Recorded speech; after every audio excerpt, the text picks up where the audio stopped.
With the latest spurt of conflict between Israel and Palestine, the security situation, the entire Israel have been upgraded.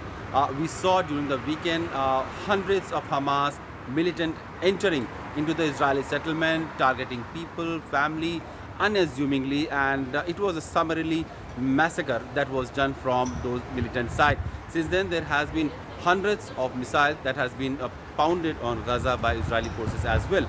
in a way to counter offensive or also to target Hamas headquarters or its senior leaders' houses or wherever the military or militant holdouts in the Gaza Strip could be. There is a complete cease that has been announced by Israeli government also that would eventually mean that there will be no electricity, food, water supply to the people in Gaza. Israel has also asked civilians in Gaza Strip to vacate the region and go somewhere else, because that region is going to be subsequently targeted as per the major counter-offensive drill that will happen from the Israeli side to target Hamas militant, because the country has vowed that it will ensure that such occurrences would not happen ever in future, something that Israel had not seen in decades.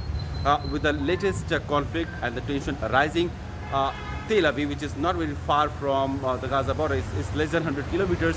where the fight has been going on. In between, there is city like Ashkelon and Ashdod, which is 50 kilometers from Tel Aviv, and 60 kilometers about from Tel Aviv, where the rockets have been pounding even yesterday also. The situation in conflict zone is not very good in terms of the unpredictability of the situation. Sirens sometimes go off and people are asked to leave and go for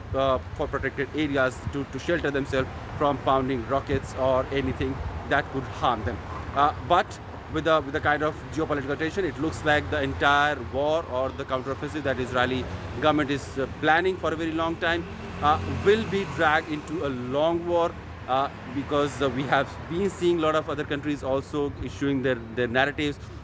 Some countries which are bordering Israel also kind of backing the Hamas, Hamas atrocities that has happened over the weekend, and that would mean that Israeli will not take them lightly, and they would ensure that countries or the political affiliation wherever they are supporting Hamas militants initiative or their work, they will also have issues with them. Israel will also try to target them. We'll have to see how this entire conflict unfolds and how many countries over a long period of